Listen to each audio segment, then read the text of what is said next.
Hey everybody, and thanks for tuning in to the Ephrata Community Church weekly podcast. Conversation with our pastors and leaders meant to continue encouraging you to know God, know freedom, know purpose, and make a difference.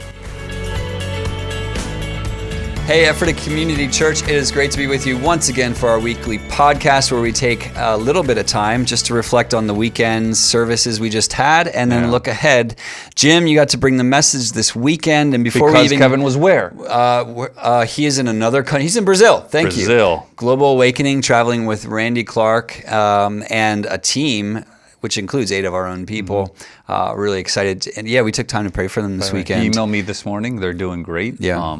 They're moving from town to town and seeing really amazing stuff happen. So he even said to me, I think this is going to be a future training experience for all of our staff, and who knows beyond. So we'll keep you posted. Yeah, and I know Kevin's been very vocal and proactive on growing that relationship with Randy Clark and Global Awakening, saying, we're going to be a partner church, but not just one church, but we want to know how can we strengthen Global Awakening, because we can see how you guys can strengthen us. And so that's one of our resource partnerships. We have HarvestNet International, we have Church of the Highlands and the Ark Network, and then we have Global Awakening. Just the relationship we have that helps strengthen Ephrata Community Church, who we are, and our ability to grow as Jesus has called us into the calling and purpose God has for us. You're here. So this past weekend, we had a really exciting weekend service. It's our Take One Step weekend. And Jim, you got to bring the message. You got to help be part of what catalyzes people to take that step. Yeah. And a lot of people did. Man, they did. I was so blessed by it, man. So many. Just so you know, I'm going to try to bring it this weekend to the services, but the stack of response cards we got from those of you who filled it out from the worship guide, it's just so impressive, man. So first of all, just thank you for being such an available community, much less the line on Sunday. I forgot to push the Family Fest thing on Saturday, but if you were a Sunday, we pushed Family Fest. The line was out the door of the gathering and to sign up. We filled all the spots needed to pull off Family Fest. So kudos to you. Now, Take One Step's bigger than that. Why don't you share the vision for it? You were here from it, the beginning on it. Yeah. It's really born out of a faith that growth is normal. Yeah. And growth is not only normal in the healthy Christian walk, there's always some step towards growth that the Lord would lead you in. And so the language we have here to speak to that is that take one step. You don't have to do everything, but you need to be doing something. And that step can be anything, which is to say, you posture yourself before the Lord and say, God, here am I, lead me. And whatever he leads you to do, that's the step that is most important for you to take. Now, here at Ephrata Community Church, we're proactive on presenting opportunities for different steps people can take, which is essentially the menu of opportunities. We say, hey, take one step. We have connect groups, growth groups, ICL, Thrive Discipleship, HarvestNet School of Ministry, serve teams, and probably 10 other things that Embark Internship, which is a spring semester event. So we provide these specific opportunities, all of which are captured within the vision that growth is normal. And it's done through transformative relationships too. So it's normal, and we believe, particularly this past weekend, we put a push on. It's not just about individual growth. You might remember if you were here this weekend, one of the things Matt said last weekend was this whole thing around Josh and Caleb, right? That there's certain things that we're called to be in the world that can only be done together. Others are about individual disciplines, engagement with Jesus, etc. Some are together. And I'm not sure if people were paying attention this past weekend, but I did something that I don't normally do as a teacher. And I think it had to do with the laying on of hands that I received 3 months ago, because I was really surprised as I reviewed those words that there was a rising of the prophetic gift to me. And just so you know, teachers, we carry a gift to unpack, to give you nuggets for you to carry, reflective. Rarely do I get up there and feel very confidently that I have a particular word I'm to deliver. And it happened this weekend. And that was around some of the breakthroughs that you might be looking for. They will be accomplished in connection with another this year. That there is a particular thing at work, a grace at work, or maybe even favor can be at work in our midst, that in connection with others, we'll see some of the things we've been praying for happen, and some of the relational things we've been believing for. So all that, I just submit that one of the keys to Take One Step is get encountered in a transformative relationship with another and see what happens. Yeah, and those relationships are so vital. And I would think that it's not always the first thing people think of when they're thinking of how do I get free or how do I get stronger. I need somebody alongside of me to do it. Like that's not necessarily the most first instinct, obvious thing to go to, but actually it is the most important. That the growth that you're seeking. And there are different studies, research, and people that have who have arrived at this conclusion, having done studies, is to say that it's 100% dependent on the relationships that you surround yourself with. Yeah, and I've heard you say this a few times lately. Matt did some real work, and I'm really, truthfully proud that we, as a community, stopped to look at the research on some of this stuff. Matt did some real work about 2 years ago, and we particularly looked at the Bethel School of Ministry study of people who graduated. They went and found their alumni, and they looked for what were what salient things, the most powerful things they learned, but secondarily, what's the biggest contributor to them still in a resilient walk with Jesus in ministry life?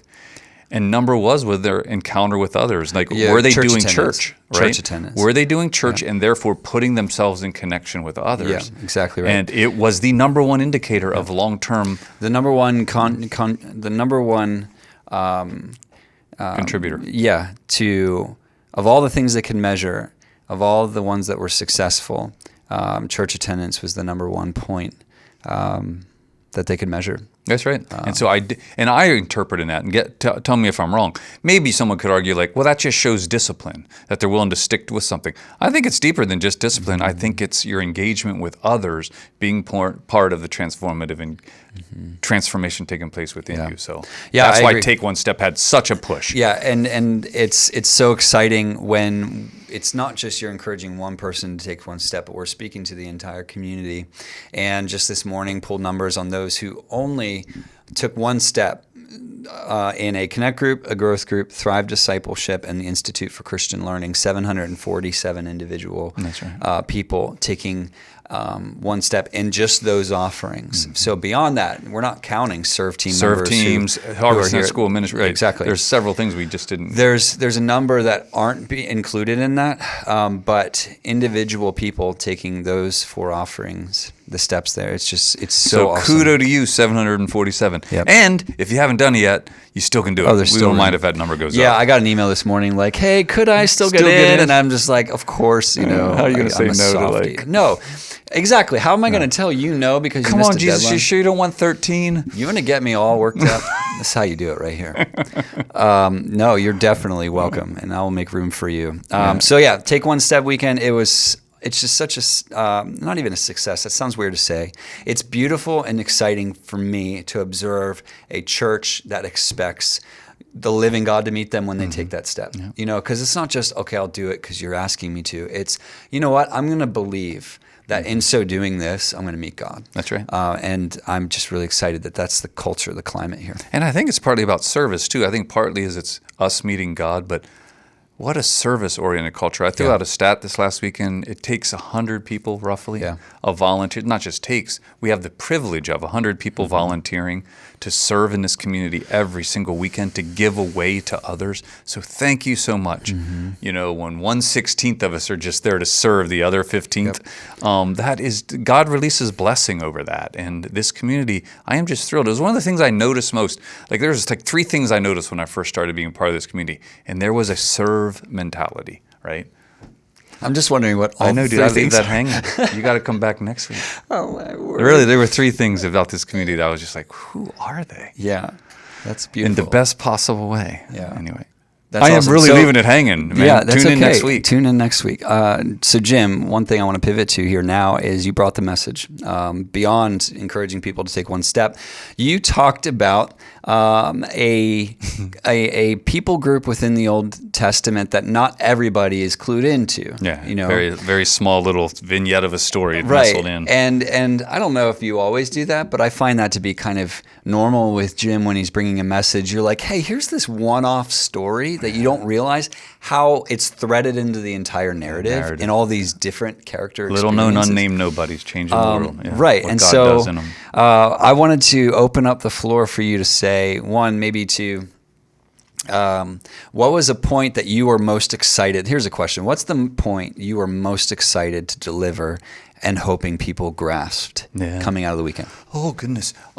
You're now the difference between me as the pastor or Jim personally. I had a personal moment hit me on Sunday. Okay, when I was let's up start there. And if you were there, I keyed on it more on Sunday. And it was when I was reading verse 25. Oh, shucks. Can you give me a second? Verse 24, this is after Joshua confronts the Gibeonites after the deception, and they finally get real about themselves. And it struck me like, I just want to be the kind of person that gets real about my situation and gets more vulnerable and transparent about sharing it. And then, so I'll just remind you, they answered Joshua, your servants were clearly told how the Lord your God had commanded Moses to give you the whole land and to wipe out its inhabitants from before you. So we feared for our lives because of you. That's why we did this. I love that they admit their fear, right? And we're now in your hands. Do whatever you seems right. Man, if they would have done that 26 verses earlier, I think they would have been greeted with a grace, and there would have been a particular anointing on the connection. Now, the story I ended with was, and this is where I get pastoral, man, when we take one step toward each other in that level of honesty, 400 years later, the Gibeonites are blessing the greatest king in Israel's history and being a witness of what a true Israelite is. That's the long arc redemptive beauty of God. And pastorally, I want to look at all of us, wherever you're at, whatever you've done, wherever we've been as a community and as a people, God's got a long arc of goodness in store for faithfulness. But for me personally, I was deeply impacted, like, what's it mean to admit that I'm afraid? I'm anxious about what's about to happen. I recently, Harvest Net School of Ministry starts tonight. I was in a conversation with someone the other day. I'm like, I feel inadequate to take these 10 lives and steward 9 months of their life. I feel almost like something called imposter syndrome. Like, really? Do I have what it takes to be a primary steward of their lives? And the beauty is, just to say that released a blessing over the last couple of days. If I could tell you the things that God opened up when vulnerability hits, you're like, Lord, you've got this, right? First of all, I shouldn't think that it's about me anyway, but really you carry a discipleship burden. But all that to say, just vulnerability. You're aware of, this is 9 months of their life that they have a lot of faith and expectation they're believing for, right? And you're part of that critical equation that they're believing in, right? The Spirit's work. The reason they took it is because you're a part of that. That's right. And others. But all that to say, I just want to start to live more, even in our meetings. I started this new thing in some of our meetings, and maybe you can attest to them. At one point in the meeting, we pause and say, okay, what are our anxious points? What as we tackle this, do we think could go sideways? Let's put it out there, because I'm telling you, when we speak out that, hey, I got anxious. Matter of fact, I had a meeting with Drew, who's behind the camera, like 2 weeks ago, about some of the trajectory of things. And I'm like, Drew, what are your anxious points in this? Or what? There is something about us being that open that it allows the move of God. And we know that's about humility and stuff like that. But anyway, you just got me going, pal. That'll teach you. Is that all that you have to say about that topic? I don't know. Give me a second here. It'll come. It feels like a right moment to pause. Was there any point in your message that you felt like you've had everybody's attention the most, or you're delivering a point? Because that was a point where you were personally impacted and saying, oh my word, this is not only is this is good for everyone. There's a personal when I debrief. said that Rachel was pregnant. No, you had everybody's attention then, right? That was awesome. And then everyone's like, oh yeah, I knew. Of course. I love that. That's a great question. I do. Well, first of all, I'm not sure if you were there. I did a peculiar thing where I asked April, the pianist, to come up, and then I explained, I feel in the moment I'm about to move from teaching to ministry. And I want to remind you of that. Like, there are and you can tune into them on TV, there's just some teaching ministries out there. And I could name some names. They have incredibly profound teaching ministries that are ministry, little m. But I actually feel, and one of the things I appreciate about ECC is we have a moment where our teachers become ministers because they recognize there's about something that's going to happen. And I think that I felt when I started to tell the story of David exiting Jerusalem and then weaving in the Gibeonites to say, here is a people that made a mistake, were under the weight of that mistake for hundreds of years. They actually, before they're even forgiven, fully released from their service, they're going to follow the true king. I think we see a little bit about the long faithfulness of God toward us, right? I felt that land in the room. That's what I was going to reflect on, just in brief, just saying, you talked about God honoring Israel because what was the verse you quoted? A man that holds a vow to his own hurt. Psalm 15. Blessed is who may ascend to the holy hill. He who has clean hands, pure heart. He who swears to his own hurt but does not change. Right. And God is highlighting this type of person will be able to come near to me and be near me. Why? Because that's how God is. They're like me. Exactly. I will keep and we have the gospel's all over that, I know. Isn't it? And I'm just so encouraged by who our God is as a God that keeps his promises and his vows. So I come away from this Take One Step weekend just with this feeling expectation in the room where people are saying, people who may not have been in this position until this message saying, you know what, I'm going to trust again. That's right. Trust again. I'm going to expect confident trust. Hope. That was the prophetic word for the weekend too. Yep. We can re-engage with trust again. Yep. And how there's this verse in John chapter 4 where a woman at the well experiences Jesus and is so moved that she goes back to her hometown and says, come and meet this man who told me everything about me. Yeah. And then her whole hometown, it says they got saved, and then they report back to her, said, we believe, not because of what you've told us, but because we experienced him for ourselves. Amen. And there's a lot of people taking steps because they're presently in the position of, I'm doing it because you inspired me to do it. Exactly right. It's more your testimony, your promise. I'm saying, you know what? I'm gonna hope in this. That's right. And my prayer is they turn around at the end of the semester and said, we believe my God met me. because I experienced him for myself in this way. And so now they have a personal testimony. And that to me defines the culture. That's right. Because it's not just Jim or Kevin up front saying, take one step. Yeah, it's not just about inspiration. We inspire you to take the steps, and I'm telling you, you take the steps. Even the dumb little title, Take One Steps. I put an S behind it because I am convinced. Say it again on Sunday. Yeah, I didn't. I squeezed it in. You weren't listening. Did not. I fell asleep. I'm telling you, when you right. take that first step, God comes and orders your steps. We're promised, right? Yeah. But He is looking for that first step, and I am telling you that is exactly what you're saying. Yeah. We can help you. The discipleship options here can help you commit to a step. I'm telling you, your great God's going to meet you in it, and your other steps will get ordered. I just love that because then it's filled with the people who say, that's my God. It's right. not just Jim's God who's preaching to us. It's saying, you look to your neighbor and like, you have a testimony. You have a testimony.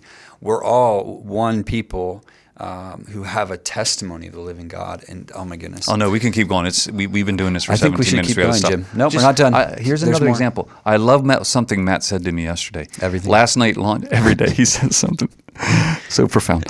Monday night he launched the second season of Thrive Discipleship. Second season. It's 12. 12 episodes. 12 episodes coming up. 12 episodes of season 2 are about to break out. Last night was episode so 1. Good. 80 people signed up to be a part. We're like 89 now. I said 89 people.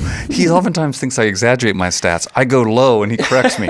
So all that to say, 89 people signed up for this. And I love what Matt decided to do.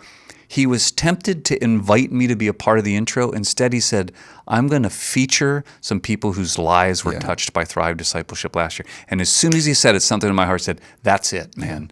You put them up there because their lives have been impacted by it. And that's how we want to start Thrive Discipleship Season 2. It really sets the stage for expectation. You don't need another inspirational character or moment as much as we need the testimonies of people whose lives were changed. That's what we want. It's a lot of 747 people to tell a story this year of how God met them. Oh man, this is We how you probably ought change to the world stop for the here. We're gospel. going to keep rocking and rolling. Well, everybody listening is like, you guys can keep going. That's okay. I don't know, man. Sorry, Mom. Yeah, I don't know either. That said, Jim, I just want to say I appreciate you and everything you bring to the team, everything you bring to the culture, everything you bring to the hospitality because you work in the First Steps room, the vision there, other parts that people don't even know. Harvest School of Ministry Director, just thank you for what you're contributing here to the culture. Thrilled to do it, man. Thrilled to do it. Hey, we have fun. First of all, thank you. I need to pause and receive. Thank you. Welcome. It is a gift to be here. I will almost start crying because I am as happy as I've been in a long time as part of this team. Yeah. Wonderful to work with you every day. Such profound things. A lot of profound But there's other stuff coming up. Just, Family Fun Fest. We filled every spot. I just want to say thanks again. Yeah. Thank you for being willing to serve this community. Please, last Sunday of this month, we're meeting at Snyder's Park. Come and have a good good time. Any other announcements? Communion this week? Yeah, communion this weekend. Really excited about kicking off a new series. Yep, I'm sharing on a new series called Opportunity Seldom Knocks.